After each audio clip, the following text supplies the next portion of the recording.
In the manufacturing phase, you will turn your design into a prototype. Early versions of your solution are used to verify that your design meets the requirements you made in the familiarization phase. Once you have ensured that your design is possible, it's time to make the final prototype. We went to the machine shop to create the frame, rack, and paddle. The pipes for the frame and rack were first cut on a cold saw and then put on a lathe and bored out with a drill bit so the fittings could be inserted. Next, the holes were drilled on a drill press, and finally, the edges were sanded on a belt sander. To create the paddle, we used the lathe to bore out and then turn down the off-the-shelf paddle.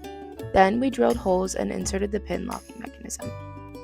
To create the wooden platforms for the table, seat, rack, and flooring, we went to the wood shop. We used the table saw to cut out the dimensions drawn onto the wood. We used the bandsaw to cut the wood to the correct angles and length.